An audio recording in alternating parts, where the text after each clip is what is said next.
Alright guys, we have done our next modification on the Tacoma, and as promised, this is going to be a full walk around, another faceless video. So without further ado, let's get into it. What have we done to the Tacoma so far? Let's talk about the build. So starting up front, we have just fitted our black Rhino 17x9, and these are a plus 20 wheel. We have fitted those with Falken AT4W tires in a 285/70/17. It's basically a true 33-inch tire, and to be honest, I just think it fills the wheel wells really nicely. It is the perfect look for this Tacoma. Now we're going with an all-black look. We're going with an all-black finish. Kinda, you could say, Spec Ops-esque, maybe. The ditch lights mounted up here, these are Auxbeam C9 3-inch, and you see here on the screen they're really bright, really nice. They've got a great glow to them, both from inside the cabin and also from outside. Now this little amber lens cap is removable. Super simple. And we go to a straight white light. This has a daytime running light and turn signal feature built into it, which is not currently wired, and they are mounted to a Techpicco. It'll be linked down in the description. Not an affiliate link, just a link for you guys with the mount here. Now we went for a reverse fit on the ditch lights because I found that this was plenty of coverage and I like them set back a little bit, so that's the fit I went for.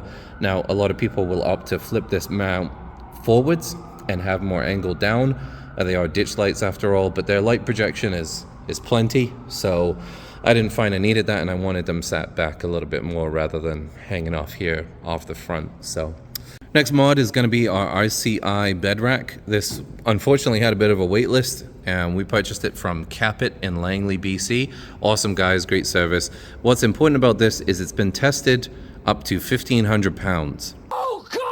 And I am a larger individual, and this tent, the Capit Evergreen 2.0, this is a 135, this weighs 175 pounds, as well as any gear we mount on there, and myself and my son and other equipment. It's going to be loaded up pretty heavy. So they do suggest 750 pounds as a safe working limit, but it's been tested up to 1,500. So that's the RCI rack. Now here, unfortunately, just want to remind you guys from the other video, which I'll link somewhere here, Rotopax is not an option with this tent. Be careful when you're looking at these tents and these racks, the combo that you choose. This is more suited for a fold-out tent with the Rotopax, and because of this, basically the Rotopax don't mount. They don't mount properly.